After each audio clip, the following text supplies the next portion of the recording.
केशव नगर राज्य के एक छोटे से गांव में हरिराम नाम का एक सीधा साधा मेहनती और ईमानदार किसान अपनी पत्नी के साथ खेत में बैठा हुआ था।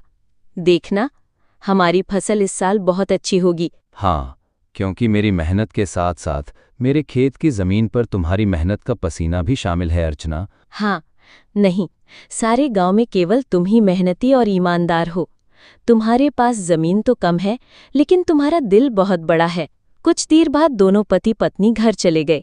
मैं तुम्हें एक बात बताना तो भूल ही गई, घर में लकड़ियां खत्म हो गई हैं। अरे चिंता मत करो, मैं कल सुबह सबसे पहले जंगल में लकड़ियां काटने के लिए ही चला जाऊंगा। ठीक है ना, ले आऊंगा। चलो अब। अगली सुबह हरिराम लकड़ियां काटने के लिए जंगल चला गया। हरिराम एक पेड़ पर कुल्हाड़ी चलाने ही वाला था कि तभी उसने देखा झाड़ियों में एक घायल बंदर करा रहा था। हे भगवान, बाप रे, इस बंदर को तो लगता है किसी ने बुरी तरह से घायल कर दिया है।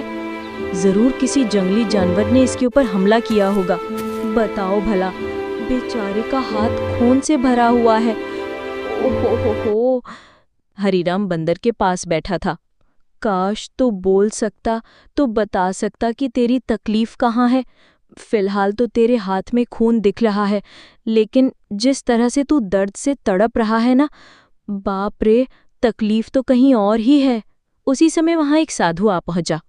कौन हो तुम और बंदर से क्या बातें कर रहे हो? प्रणाम साधु महाराज, मैं तो बस लकड़ियां काटने के लिए जंगल में आया था। इस घायल बंदर को देखा तो इसके ऊपर तरस आ गया। लगता है किसी जंगली जानवर ने हमला किया है इसके ऊपर। देखिए ना, इसके हाथ से खून बह रहा है, लेकिन जिस तरह ये दर्द से तड़प रहा है, मुझे तो लगता है कि इसे कहीं और ही तकलीफ है। हम बहुत कम इंसान होते हैं जिनके मन में जानवरों के प्रति इंसानियत होती है। रुको रुको रुको, ओम। इतना बोलकर साधु मंत्र पढ़ने लगा। अचानक रंगे बिरंगी किरणों से बंदर का जख्म सही हो गया। हाँ, अब ये बंदर तुम्हें बता सकता है कि इसकी तकलीफ कहाँ है। इतना बोलकर साधु वहां से चला गया। बंदर उठकर खड़ा हो गया। मेरे कंधे में बहुत दर्द हो रहा था। हाँ,